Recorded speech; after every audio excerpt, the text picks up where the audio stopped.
Okay. Today we're going to be talking about several things, but the first thing we're going to talk about is the Transcontinental Railroad. So the Transcontinental Railroad completed in 1869, so shortly after the Civil War. This was actually greenlit during the Civil War because President Lincoln realized how important it was for Americans to be able to get from the East Coast to the West Coast.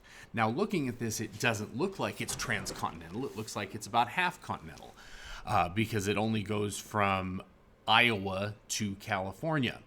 But the rail network from Iowa to, say, Boston, Massachusetts was very well laid out. They already had a lot of miles of track in that region. Now, in the South, not so much. Largely, the southern tracks are going to be destroyed during the Civil War and will need to be rebuilt. And so after the Civil War, you'll see that network expand out as well. And eventually, there will be lots of networks that actually go to the West Coast, including 3 through the state of Montana.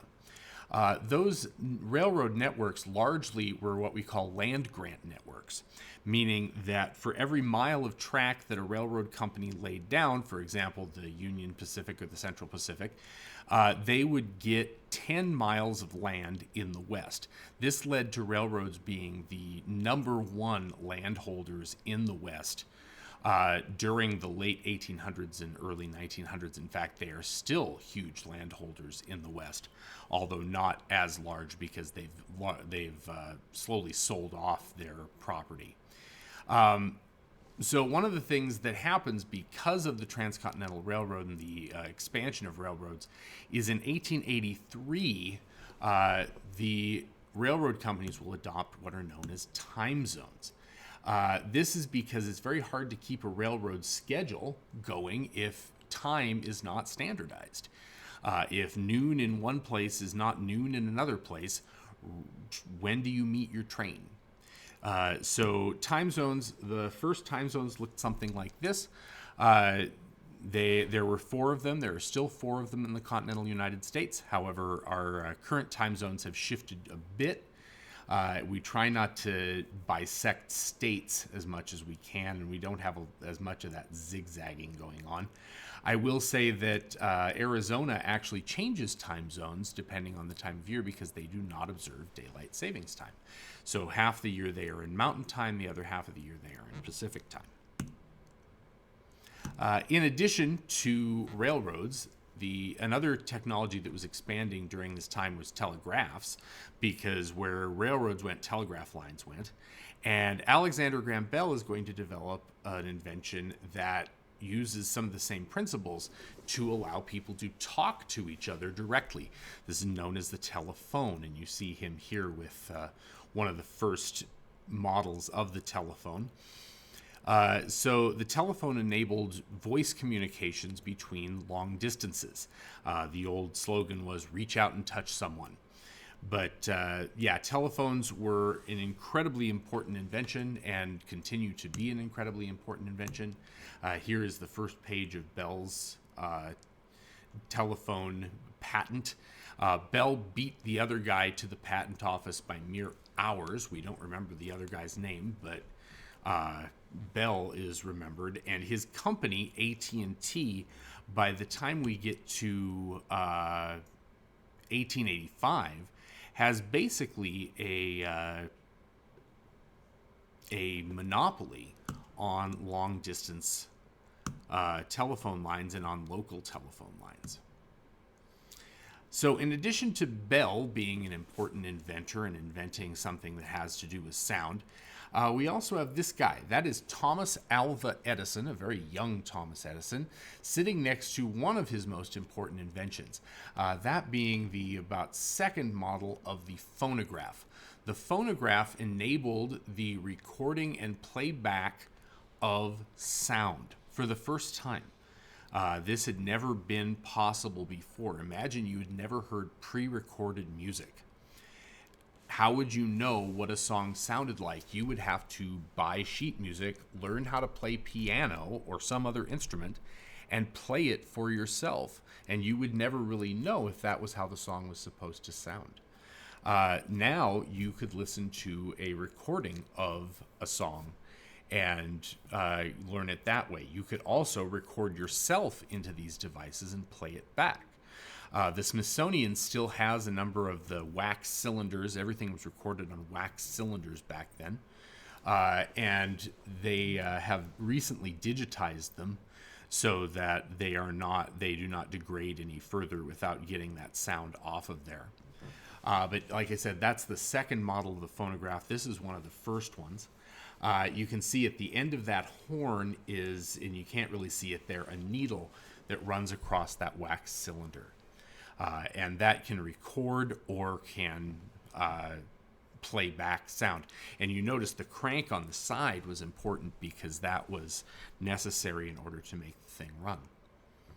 But Edison is far better known for his major invention, and that being the light bulb. Now, did Edison invent all of these things himself? Probably not.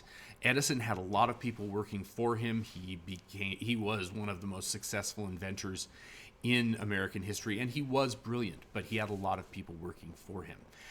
He and his staff, his company, developed not only the light bulb, but the current system to run it, known as direct current. Direct current certainly had some advantages. It would actually power the light bulbs, but it was also very finicky. Direct current would degrade over a period of distance, so you had to have power generation station within about a mile of where you were housing your light bulbs, and it had to be very specifically tailored. You could only have a specific number of light bulbs in any given home or any given building that was powered by direct current. But it certainly did work, and Edison felt strongly that it was the best system. Edison's original light bulbs are still burning. They actually had to go back and make the design more flimsy so that people would have to buy more light bulbs, thus making the companies money. The light bulbs are going to replace oil lamps. Lamps had been powered by whale oil for a long time, and then by petroleum oil before electric light transferred over. In rooms that were equipped with the Edison electric lights, they did have to put in signs like this one, warning people that they didn't need to light things on fire to get illumination. That was a major problem because up to this point, if you wanted to light up a room, you would go around the room and you would light candles or light oil lamps that were stationed on the wall typically, and you didn't have to do that in a room that was powered by Edison electric light. You just had to turn a key on the door. So in addition to Edison's system, there was another system, and that was pioneered by this guy. His name is Nikola Tesla. You might recognize the name. The car company is named after him. Tesla actually worked for Edison. He worked for Edison first in Europe. He was from what today would be Serbia. And Tesla worked for Edison in Europe and then was brought to the United States to work for Edison in the United States. One day, Edison went to his engineers, including Tesla, and challenged them to improve upon his direct current motor. Tesla brought back an alternating current motor a few days later. The incentive for that work had been $1,000. When Nikola demanded the reward, Edison supposedly said, "Oh, Nikola, I was only kidding."